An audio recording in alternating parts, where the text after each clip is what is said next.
Welcome to the deep dive. Today, we're cutting through the noise to get straight to the crucial insights from a stack of sources you've shared with us.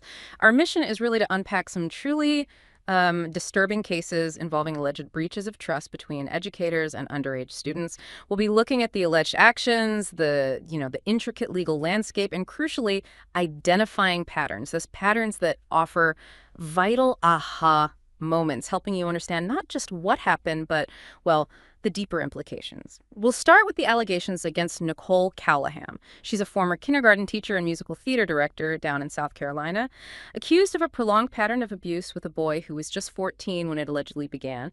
We'll examine how she purportedly built trust and some surprising details revealed in court. Right. And then we'll pivot to another case. This one involves Christina Formella. She's a special education teacher and coach in Illinois, facing over 50 charges related to her alleged relationship with a 15-year-old student.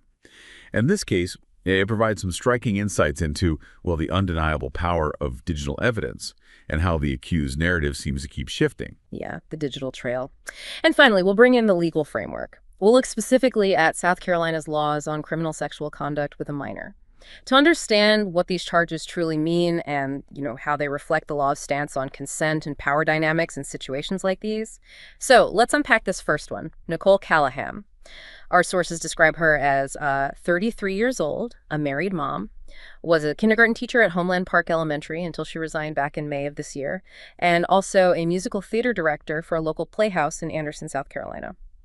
From the outside, she really appeared to be this deeply trusted figure, even, fostering confidence in young people through theater. What truly strikes me about these sources is the alleged, weaponization of that trusted public persona. It's a betrayal that just profoundly shatters community trust. That's precisely it. The true horror here is how someone in that position of public trust, seemingly dedicated to fostering positive growth, could allegedly exploit that very role. You mentioned the Playhouse mission of building confidence. That only makes the alleged betrayal even more stark, more insidious. And this next revelation from the sources, it truly highlights the alleged cunning involved here. The abuse allegedly began back in 2021. At that very playhouse during rehearsals for the Legally Blonde musical. With the victim, Grant Strickland, who was 14 at the time, and the victim's mom, she initially saw Callahan offering rides to and from rehearsals as just, a nice thing to do, a big help. It sounds so innocent, right? But it's critical to ask, how often do parents really recognize these initial behaviors as suspicious? Or are they often just too subtle to pick up on? You've hit on a really critical point there. The insight here is that grooming isn't usually a single event. It's a calculated, often prolonged process, where seemingly innocent gestures are meticulously woven into this web of control. As a former sex crimes prosecutor explained in one source, these cases rarely just come out of nowhere. Yeah. Grooming is preliminary behavior. Outwardly, it looks normal, even supportive. But it's designed to push boundaries, aiming for an intimate, eventually sexual relationship in private. It's fundamentally about abusing a position of trust. Mm-hmm. And the mom also said Callahan sort of cultivated this sympathetic figure, confiding in her about marriage troubles, issues with her own mother and sister. This seemingly created a gate of trust for the family. But then the victim's mom eventually found out about the alleged inappropriateness and told Callahan point blank to stop contact with her family. Right. But despite being told to stop contact, Callahan allegedly continued, covertly, changed social media profiles, even bought an Xbox, apparently, to communicate with the boy while he played video games. This alleged covert contact, like changing social media profiles, that's a textbook example of how grooming can evolve once initial boundaries are challenged. It's a pattern we'll see echoes of in the next case, too. When boundaries are set, predators often just seek out new hidden channels. And here's a detail that's just deeply disturbing. Callahan's own toddler daughter was allegedly present during some of the sexual encounters between Callahan and the underage boy. The victim's mom reportedly described this period as showing another level of sick dementia. It's a chilling observation, underscores the profound alleged deception. She also recalled a text from Callahan saying, "She is a good actress and those skills come in handy." The mother interpreted that as Callahan acknowledging her alleged double life, mentor on one hand and a sick, twisted, calculating sex offender on the other. That alleged detail about the child's presence is truly horrific. It just highlights the sophisticated and deeply manipulative nature of grooming. Parents naturally trust figures like teachers, coaches, religious leaders. It's inherent. And predators exploit this trust. It's why advice for parents becomes so crucial. Set clear boundaries. Like, no social communication via text or DM between teachers and students. All school-related communication should be on official school platforms. Students shouldn't be alone with teachers for extended periods without others present. And most critically, foster an environment where a child feels comfortable disclosing any uncomfortable interaction, even sexual ones, without fear of anger or blame from the parent, because shame can lead victims to suffer in silence. And that just allows the abuse to continue, maybe even worsen. Right. So Callahan turned herself in on July 10th, 2025. She's facing multiple charges now. 3 counts of criminal sexual conduct with a minor, and 1 count of contributing to the delinquency of a minor in Anderson County, South Carolina. Plus, additionally, 8 counts of criminal sexual conduct with a minor and 4 counts of unlawful conduct towards a child over in Greenville, South Carolina. And there's also mention of an ongoing investigation in Clemson, SC, so multiple jurisdictions. Mm-hmm. And during her bond hearing, it came out that she's 8x9 pregnant, due in January or February 2026. Her attorney apparently used this, along with her academic background, master's from USC, bachelor's from Anderson University, and lack of criminal history, to argue for bail. She pleaded not guilty. The legal system often handles these situations where crimes span multiple counties by prosecuting separately. Though they might collaborate, share evidence, sentencing can be complex. Judges have to consider factors like a defendant's pregnancy, weighing its impact on the unborn child against, well, the seriousness of the crime and fairness to others. But for me, the most powerful moment from the sources really came from the victim himself. Grant Strickland. He's 18 now. He made this public statement after court. He said, "I'm here to fight and I'm not going to back down. Just because I'm a man doesn't mean that it should be shunned away because I was a child. I wasn't a man. I was a boy." Wow. His words carry immense weight. He emphasized the profound negative impact, the need for awareness, directly challenging those societal attitudes that might dismiss male victims. His statement is incredibly important because it really brings to light a pervasive societal bias. There's often less suspicion, unfortunately, when the victim is a boy and the alleged perpetrator is female, and that contributes to these types of cases going unreported for longer sometimes. Grant's bravery in speaking out, it directly addresses that silence. It's powerful. That bias is definitely something to reflect on. Now, let's shift to Christina Formella, the Illinois teacher. Our sources tell us she was arrested back on March 16th, 2025, accused of an inappropriate relationship with a 15-year-old student from South Downers Grove High School. She was a special education teacher there and a soccer coach. Right. And the body cam footage reportedly shows her surprise, her distress upon arrest, hyperventilating, feeling sick. Her husband, Michael, was reportedly unaware too, asking if she was going somewhere. It paints a picture of a very unexpected intervention, a seemingly hidden life. Yeah, and online commentators were quick to point out his continued support at later court appearances, especially given that they only got married in August 2024, and the alleged abuse apparently started around December 2023, maybe slightly before. That timeline certainly fueled a lot of public speculation, raised questions about awareness, Definitely. And Formella faces serious felony charges. Potential sentences range from 3 up to 15 years, much of which would require significant time served, like 85% for one charge, 50% for others. These substantial penalties really reflect how seriously the legal system views these situations, especially when the perpetrator is in that position of power. She pleaded not guilty back on April 14th, 2025. And the key evidence against her, it emerged when the student's mother accessed his cloud account on a new phone, found text messages between him and Christina. This case isn't just a testament to digital footprints, is it? It's a stark reminder that in today's world, even carefully constructed deceptions can be undone.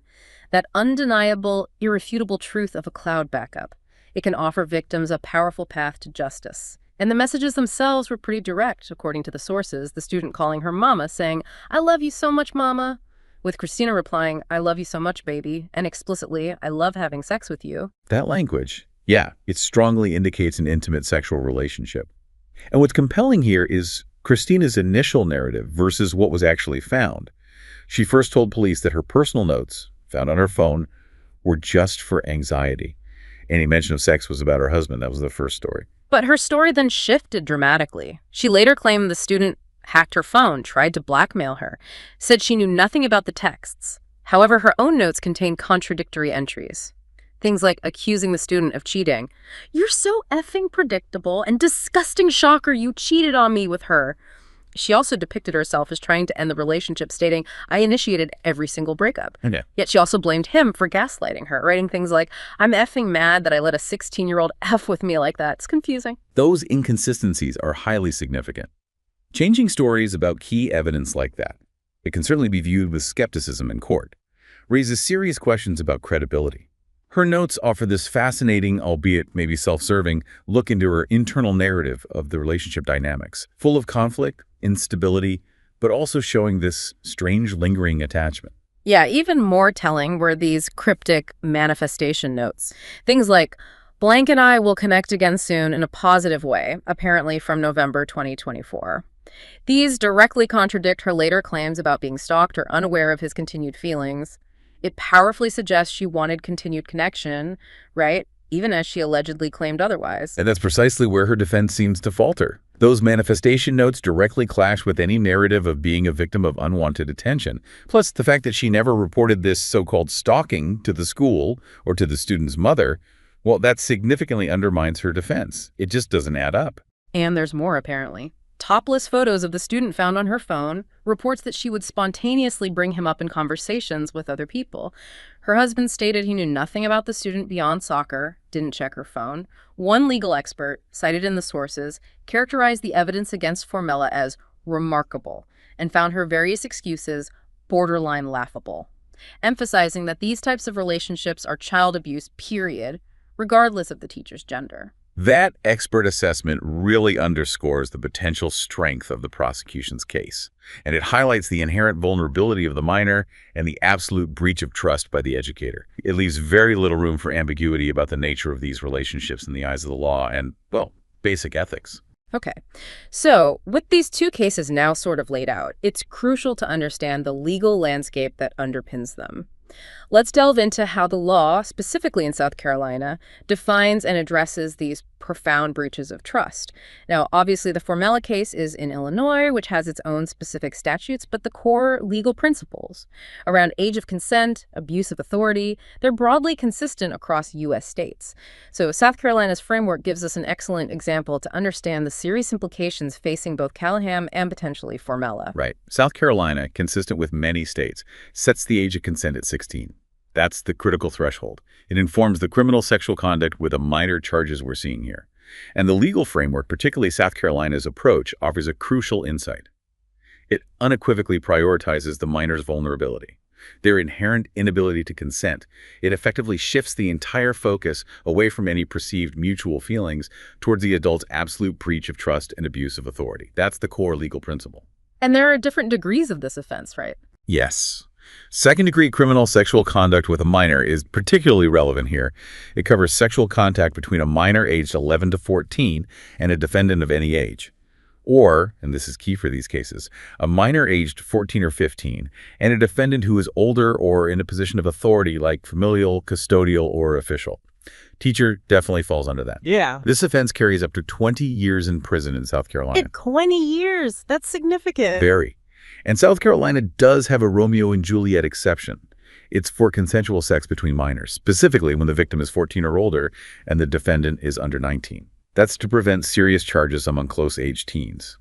However, and this is crucial, the exception does not apply when an adult in a position of authority is involved, like in the cases we've discussed. Got it. So that exception is off the table here. Completely. And crucially, for these age-based sex crimes, consent is just not a valid defense. Is that right? Nor is mistake of age. Exactly.